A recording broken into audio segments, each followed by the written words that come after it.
నమస్కారం అండి. SB news 9550 కి స్వాగతం సుస్వాగతం. ఏ రోజు వార్త ఆ రోజు మనకు అప్డేట్ కావాలంటే ఎస్బీ న్యూస్ 9550 ఛానల్ ను మీరు సబ్స్క్రైబ్ చేసుకుంటే ప్రతి రోజు వార్త మీకు అప్డేట్ గా ఉంటుంది.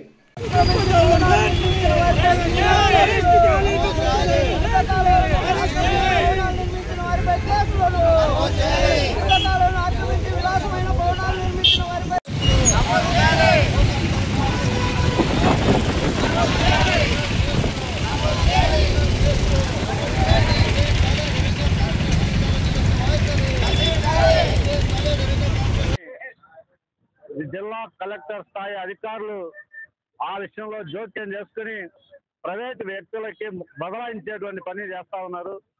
దీని కారణంగా కడప నగరంలో ఉన్నటువంటి ప్రభుత్వ భూములన్నీ ప్రైవేట్ వ్యక్తులకి, రియల్ ఎస్టేట్ వ్యాపారులకి వనరుగా మారినటువంటి పరిస్థితి కనిపిస్తా ఉంది.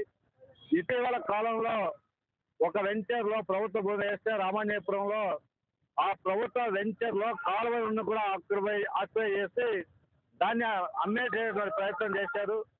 ఇదే కాకుండా 1003 సర్వే నెంబర్లో ప్రభుత్వ భూమి 5 ఎకరాలు ఉంటే దాన్ని వ్యక్తులకు బదలాయించి రియల్ ఎస్టేట్ వ్యాపారం చేయడం కోసం ఇప్పుడు దాన్ని వెంచర్ వేస్తా ఉన్నారు.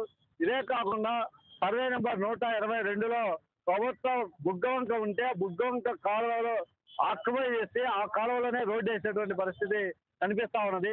ఈ రకంగా చెప్పుకుంటూ పోతే నగరం చుట్టుపక్కల ఉన్నటువంటి అనేక ప్రాంతాల్లో ఉన్న ప్రభుత్వ భూమి అంతా అధికార ప్రతిపక్ష పార్టీ నాయకులు ఇష్టానుసారంగా తమ పలుకుబడిని ఉపయోగించి డబ్బు బలాన్ని, ధనబలాన్ని ఉపయోగించి వాళ్ళ పేరుతో మార్పించుకునేటువంటి ప్రయత్నం చేస్తున్నారు.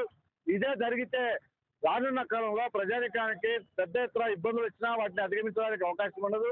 మనం అనేక ప్రాంతాల్లో చూస్తున్నాం, వంకలు బూట్ చేసి, కాలువలు బూట్ చేసి, వాగులు బూట్ చేసి వాటి అన్నింటినీ రియల్ ఎస్టేట్ గా మార్చేటువంటి పరిస్థితిలో నేను అఖిలపక్ష కమిటీ ఆధ్వర్యంలో సిపిఎం లేకపోతే RSP, CPIML liberation, Congress party, ఇతర ఆర్సీపీ ఇట్లాంటి పార్టీలన్నీ కలిసి పెద్ద ఎత్తున ఇక్కడ ఆందోళన చేస్తా ఉన్నాం.